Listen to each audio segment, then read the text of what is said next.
بسم اللہ الرحمن الرحیم۔ حضرت سیدنا صدیق اکبر رضی اللہ تعالیٰ عنہ کا قول ہے، رات کے آخری حصہ میں مورخ کا تجھ پر اٹھنے میں سبقت لے جانا تمہارے لیے باعث ندامت ہے۔ رات کو اٹھو اس لیے کہ عشاق رات کو راز و نیاز کرتے ہیں، دوست کے دروازے اور چھت کے ارد گرد پرواز کرتے ہیں۔ ہر جگہ کے دروازے رات کو بند کر دیے جاتے ہیں سوائے دوست کے دروازے کے جسے رات کو کھول دیتے ہیں۔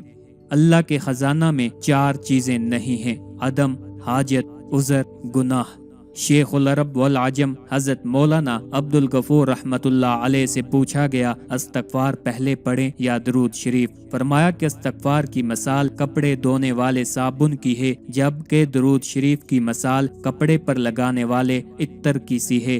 آپ یہ بتائیں کہ کپڑے کو پہلے عطر لگائیں یا صابن سے دھوئیں؟ سائل نے عرض کیا، حضرت پہلے صابن سے دھونا چاہیے پھر عطر لگانا چاہیے۔ فرمایا بس اسی طرح پہلے خوب نادم اور شرمندہ ہو کر استغفار پڑھیں تاکہ دل دھل جائے، پھر محبت اور عقیدت سے درود شریف پڑھیں تاکہ عطر لگانے اور محبت رسول صلی اللہ علیہ وسلم کی خوشبو انگ انگ میں سما جائے۔ ایک آدمی نے حضرت رابعہ بصریہ رحمت اللہ علیہ سے دنیا کی برائی کا تذکرہ کیا تو آپ نے فرمایا، آئندہ میرے پاس نہ آنا، تمہیں دنیا سے بہت محبت ہے۔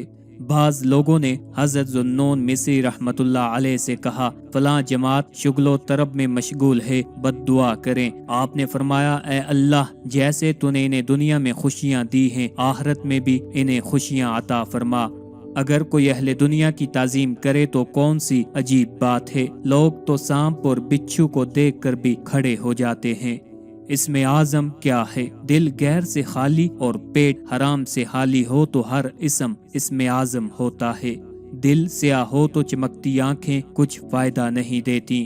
لقمان حکیم نے فرمایا، میں چاند اور سورج کی روشنی میں پرورش پاتا رہا مگر دل کی روشنی سے بڑھ کر کسی کو فائدہ مند نہ پایا۔